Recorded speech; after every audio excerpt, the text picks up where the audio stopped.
Assalamu alaikum everyone. This is Arif Hussain Shawani from Sindh University campus Tarkana. Today we discuss four topics of Pakistan study. Outline: Natural resources of Pakistan, Pakistan ideology, Allama Iqbal and Quaid-e-Azam's pronouncements, Quaid-e-Azam Muhammad Ali Jinnah 14 points, money transfer and benefits to Pakistan. First of all, we discuss natural resources of Pakistan. Pakistan has modest quantities of petroleum and some large natural gas fields. The first oil discovery was made in 1950. Pakistan intensified the search for oil and natural gas in the 1980s and was rewarded with the discovery of a number of new oil fields in the Potwar Belchus region and in Sindh. Other natural resources including extensive natural gas supply, some oil, hydropower, potential coal, although not high quality iron ore, copper, salt and limestone. Coal. Pakistan recently discovered one low and four low to medium quality coal seams in the Punjab. Low sulfur coal was recently reported at the Balochistan and near Islamabad. Bituminous, subbituminous and lignite coal have been found in Pakistan. Coal reserves are estimated at 175 billion tons. This would equate to 618 billion barrels of crude oil. When compared to oil reserves, this is more than twice the amount of the top four countries. If it is KSA's current usage, the reserves would last more than 200 years. Oil and gas. Natural gas production is at high level in Pakistan. Estimated reserves are 885.3 billion cubic meters as of January 2009. Gas fields are expected to last for another 20 years.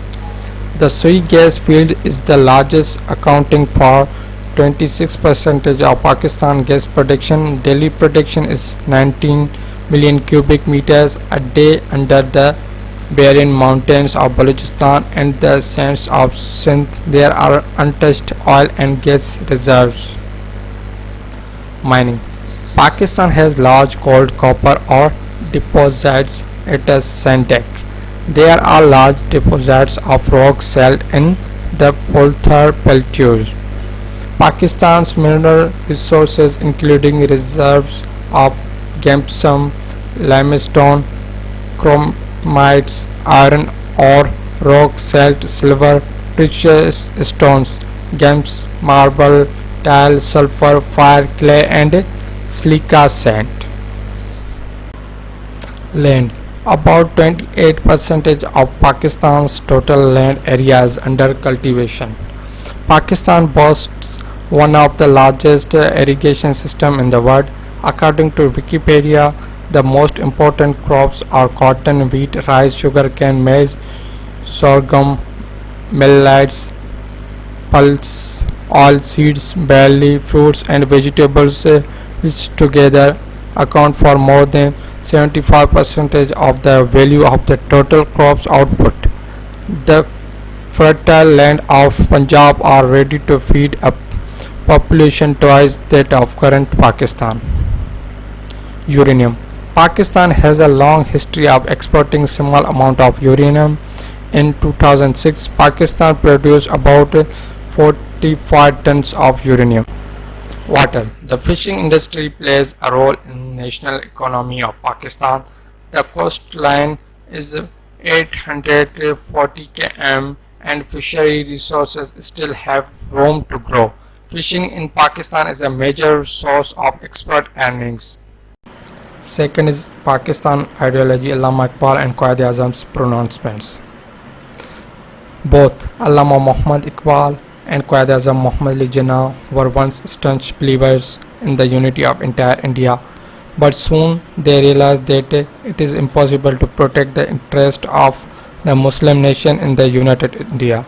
This realization was not based on emotions or assumptions, but rather on the solid basis of the experience of harsh realities. In 1906, Quaid-e-Azam started his political career by joining All India Congress, which was claimed as the sole representative of Indian people. In 1913, Jinnah joined All India Muslim League at the request of Maulana Muhammad Ali Johar and thus became the member of both political parties at the same time. Lucknow Pact of 1916 was one of the achievements of Quaid-e-Azam and an effort toward Hindu-Muslim unity. In 1920, Jinnah quit Congress due to the inappropriate and biased behavior of Hindus leaders. 1928 saw U-turn of Hindus leaders when they refused to accept separate electorate of Muslims which they have agreed in Lucknow. This saddened Quaid-e-Azam and he presented his famous 14 point. This prejudice of Hindus towards convinced of Quaid-e-Azam that an independence of Muslims is inevitable. He was further motivated by Allama Iqbal's address at the annual session of Muslim League where Iqbal said, I am seeing Punjab, Khyber Pakhtunkhwa, Balochistan and Sindh amalgamated into a single self-governed Muslim state within the British Empire or without the British Empire. The formation of Muslim state appears to me to be the final destiny of the Muslim, at least in the northwest India. Iqbal in himself was a pan-Islamist and he derived his ideology from the very essence of Islam. He wanted a separate state for the Muslims where they could live according to the ideals of Islam. His historical address proved to be the foundation stone of the future Muslim struggle for an independent state under the leadership of Jinnah. Jinnah considered Iqbal as his spiritual guide and when Iqbal delivered this speech, it was Quaid-e-Azam who fulfilled his mission. According to Quaid-e-Azam's views, Muslim and Hindus are two different entities, thus Muslim identity shall not be domed in any future constitution. Addressing second roundtable conference in 1931, he said the Hindu-Muslim conflict must be settled before the enforcement of any system or constitution. Until you don't guarantee protection of the Muslim interests, you cannot win their cooperation. Any constitution you impose will not last for even 24 hours. After passing through many difficult phases, Muslim League passed its famous resolution in Lahore, clearing confusions regarding Indian Muslims' future roadmap. Addressing it that prestigious auctions, Jinnah said India is not a nation nor a country, it is a subcontinent of nationalities. Hindus and Muslims, being the two major nations, belong to two different religious philosophies, social customs and literature. They neither intermarry nor interline and they belong to two different civilizations which are based on conflicting ideas and conceptions. After this resolution, Jinnah started popular politics and started organizing Muslim League at the grassroots level. The sole purpose from thereafter was the formation of separate Muslim state that would be ruled according to the Sharia law. In 1945, Jinnah, while addressing students in Islamia College Peshawar, said, we don't demanded Pakistan only to have a piece of land but to have a laboratory where we could experiment on Islamic principles. This truly reflects the vision that our forefathers had for that newborn state Pakistan. Now it is our duty to fulfill the mission of Iqbal and Jinnah by transforming this piece of land into pure Islamic state. Third is Quaid-e-Azam Muhammad Ali Jinnah 14 points. In order to counter the proposals made in the Nehru report, Jinnah presented his proposal in the form of 14 points, insisting that no scheme for the future constitution of the government of India will be satisfactory to the Muslim unit and unless stipulations were made to safeguard their interests. The following points were presented by the Quaid to defend the rights of the Muslim of the subcontinent. First, the form of the future constitution should be federal with residuary power to be vested in the provinces. Second, a uniform measure of autonomy shall be guaranteed to all provinces. Third, all legislatures in the country and other elected bodies shall be constituted on the definitive principle of adequate and effective representation of minorities in every province without reducing the majority in any province to a minority or even equality. 4. In the central legislatures, Muslim representation shall not be less than one third. 5th. Representation of communal group shall continue to be by separate electorates provided that it shall be open to any community at any time to abandon its separate electorate in favor of joint electorate. 6. Any territorial redistribution that might at any time be necessary shall not in any way affect the Muslim majority in the Punjab, Bengal and the NWFP. 7. For religious liberty, liberty of belief, worship and observance, propaganda, assassination and education shall be guaranteed to all community. 8. No bill or resolution or any part thereof shall be passed in any legislature or any other elected body if three-fourths of the members of any community in that particular body oppose such a bill, resolution or part thereof on the ground that it would be injurious to that community, or in the alternative such other method is advised as may be found feasible practicable to deal with such cases. 9. Sindh should be separate from the Bombay Presidency. 10. Reforms should be introduced in the NWFP and Balochistan on the same footing as in other provinces.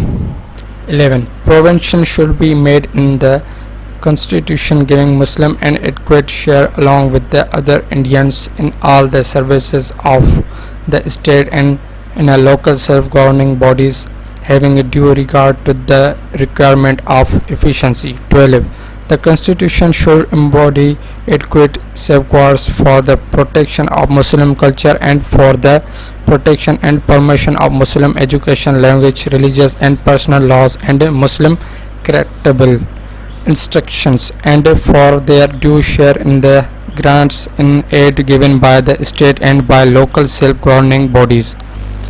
13. No cabinet, either central or provincial, should be formed without there being a proportion of at least one-third Muslim ministers. 14. No change shall be made in the constitution by the central legislature except with the concurrence of state constituting the Indian Federation. Muslim League made it clear that no constitutional solution will be acceptable to them unless and until it incorporates the 14 points. 4 and last, money transfer and benefits to Pakistan. Ways to send money to Pakistan. The Ministry of Finance, State Bank of Pakistan and the Ministry of Overseas Pakistan has launched a joint initiative called the Pakistan Remittance Initiative (PRI). This initiative aims to support cheaper and convenient remittance flow to Pakistan. International bank and wire transfers. The Pakistan banking sector has a total 35 banks comprising public bank, private banks and foreign banks. Sending money to Pakistan through a bank wire transfer remains one of the safest and most reliable ways. That said, the cost of sending is still high with fees charged by the sender's bank and correspondence banks and recipients banks. Online money transfers. Online money transfers help bridge the gap as far as the transaction fees, transfer speed and convenience are concerned. The type of money transfer service to use largely depends on the country you are sending from the availability of reliable agent network in Pakistan. Some of the most common online money transfers provides servicing Pakistan remittance corridors including MoneyGram, Western Union, Express Money, Tel Money, World Remit, Zoom, TransferWise and Ria. What's needed to send money to Pakistan? Sending money to Pakistan is much easier because of government and private sector support. On realizing the importance of remittances in the economy, the government has been rolling out initiatives and incentives to encourage the Pakistani diaspora to send money home. If you want to send money to your loved ones in Pakistan, you will need to have the following information: your government issued photo ID, the card number if using a debit or credit card to fund your transfer, the full name of the recipients as it is appears on their official documents, the recipient's address and phone number. If sending directly to the recipient's account, you will need to provide their account name, bank branch, and SWIFT code or routing numbers. There are some benefits of transfer money to Pakistan: household consumption, education, healthcare, trade and business investments, social contributions. Household consumption.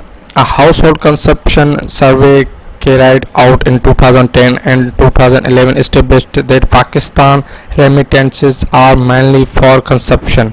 Food took the most of the allocation, with the rest going to other day-to-day household expenditures. Education. In a study on the impact of remittances on child education in Pakistan, children from families that receive remittances are likely to enroll and complete school. Girls from households in rural Pakistan tend to benefit the most. Healthcare. Pakistanis in the diaspora experience some of the best healthcare system. Majority of them want to replicate this level of care back home so that their loved ones can also enjoy. Therefore, they send money to enable their families to access quality private health care. Households that couldn't afford proper health care can also access improved health care services. Trade and business investments. Pakistanis in the diaspora still have economic ambitions back home. Some of them send money to help establish new business, while others boost the cash flow of existing businesses.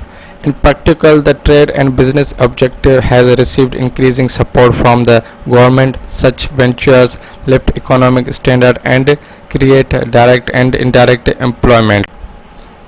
Social contributions. Though living in the diaspora, Pakistanis still remains connected to events back home. They send money for vending, religious festival and other social events. For instance, in July 2019, many Pakistanis sent home money for the Eid al-Adha celebration that took place on August 11-12, 2019. Thank you.